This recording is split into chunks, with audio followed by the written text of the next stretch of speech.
जमीन खरीदना अब और महंगा होने जा रहा है। एक बार फिर डीएलसी दरों में इजाफा हुआ है और इसकी शुरुआत जयपुर से हो चुकी है, जहां जिला कलेक्टर संदेश नायक की अध्यक्षता में डीएलसी कमेटी की बैठक में अलग अलग इलाकों की नई दरों पर मंथन हुआ।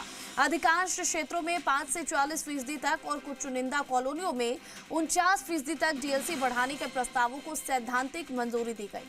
नई दरें लागू होने के बाद जमीन की रजिस्ट्री से लेकर सरकारी मुआवजे तक पर सीधा असर पड़ेगा। ये रिपोर्ट देखिए।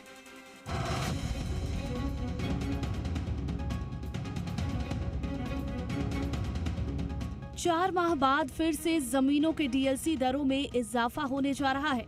जयपुर कलेक्ट्रेट में जिला कलेक्टर संदेश नायक की अध्यक्षता में डीएलसी कमेटी की बैठक आयोजित हुई। बैठक में शहर और ग्रामीण क्षेत्रों की जमीनों की मौजूदा बाजार कीमतों की समीक्षा करते हुए विभिन्न सब रजिस्ट्रारों ने अपने अपने क्षेत्रों के लिए संशोधित डीएलसी दरों के प्रस्ताव प्रस्तुत किए। बैठक में अधिकांश क्षेत्रों से प्राप्त प्रस्तावों पर विस्तृत चर्चा के बाद उन्हें सैद्धांतिक स्वीकृति दे दी गई। अब जमीन खरीदना हुआ महंगा। डीएलसी दरों में 5% से 40% तक बढ़ोतरी की सिफारिश। चुनिंदा कॉलोनियों में 49% तक डीएलसी दर बढ़ाने का प्रस्ताव।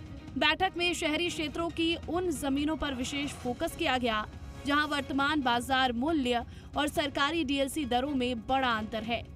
ऐसे क्षेत्र में अधिकतम 40% तक बढ़ोतरी का प्रस्ताव रखा गया। ग्रामीण क्षेत्रों में भी बाजार मूल्य के अनुरूप संशोधन। अधिकांश स्थानों पर 35% तक डीएलसी दर बढ़ाने की सिफारिश।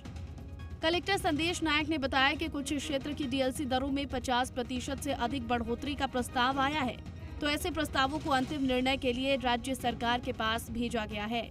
इसी तरह किसी क्षेत्र की मौजूदा डीएलसी दरों में कमी करने का प्रस्ताव के मामलों में भी जिला स्तर पर अंतिम निर्णय नहीं लिया गया है।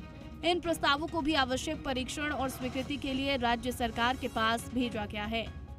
प्रस्तावित संशोधन डीएलसी लागू होने के बाद यहां जमीनों की सरकारी कीमतों में बढ़ोतरी होगी। डीएलसी दर वो सरकारी बाजार मूल्य होता है जिसके आधार पर जमीन और संपत्ति की खरीद फरोख्त की रजिस्ट्री की जाती है।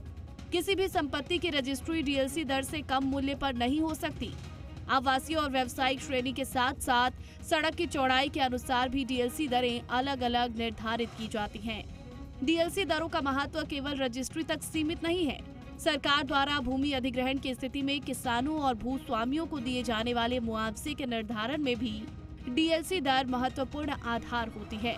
बहरहाल सरकार का तर्क है कि डीएलसी दरों को बाजार भाव के करीब लाना जरूरी है, लेकिन सवाल ये है कि जब डीएलसी बढ़ेगी तो जमीन खरीदना महंगा होगा, रजिस्ट्री पर ज्यादा स्टाम्प ड्यूटी देनी पड़ेगी और कई मामलों में जमीन अधिग्रहण का मुआवजा भी बढ़ सकता है।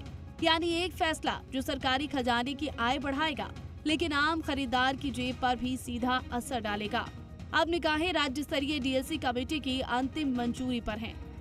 दीपक गोयल, जी मीडिया, जयपुर।